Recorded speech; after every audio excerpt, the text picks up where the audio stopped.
Your charger is connected. എന്താ സംഭവം? അത് iOS-ലൊരു ഫീച്ചറാണ്. നമ്മൾ ചാർജറൊക്കെ കണക്ട് ചെയ്യുമ്പോൾ നമുക്ക് കസ്റ്റമൈസ് ആയിട്ടുള്ള സൗണ്ടൊക്കെ സെറ്റ് ചെയ്യാൻ പറ്റും. എങ്ങനെ ചെയ്യുന്നത്? വാ കാണിച്ചു തരാം. അത് iOS-ലെ എല്ലാ ഡിവൈസിലും ഉണ്ടാവും ഷോർട്ട് കട്ട് എന്നുള്ള ഒരു ആപ്ലിക്കേഷൻ. അത് ഓപ്പൺ ആക്കിയിട്ട് ഓട്ടോമേഷൻ, അതിൽ ക്രിയേറ്റ് ന്യൂ, സ്ക്രോൾ ഡൗൺ ചെയ്ത് താഴെ വരുമ്പോൾ ഇത് കാണാം ചാർജർ എന്നുള്ള. അതിവിടെ is connected, run immediately ticket കൊടുക്കുക, നെക്സ്റ്റ്, സ്പീക്ക് ടെക്സ്റ്റ്, ഇവിടെ കസ്റ്റമൈസ് ആയിട്ടുള്ള നമുക്ക് ടൈപ്പ് ചെയ്ത് കൊടുക്കാം. ഇവിടെ ഞാനിപ്പോൾ ചാർജർ കണക്റ്റഡ് എന്നാണ് കൊടുക്കുന്നത്.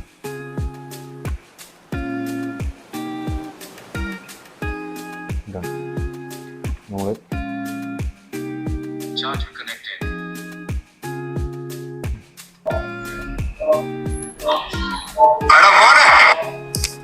നിങ്ങൾക്ക് ഇതുപോലുള്ളൊരു കസ്റ്റം ഓഡിയാണ് സെറ്റ് ചെയ്യേണ്ടതെങ്കിൽ നിങ്ങൾ താഴെ കമൻറ്റ് ബോക്സിൽ കമൻറ്റ് ചെയ്യുക. നമ്മൾ അതുമായിട്ടുള്ളൊരു വീഡിയോ വരുന്നതായിരിക്കും. Stay tuned.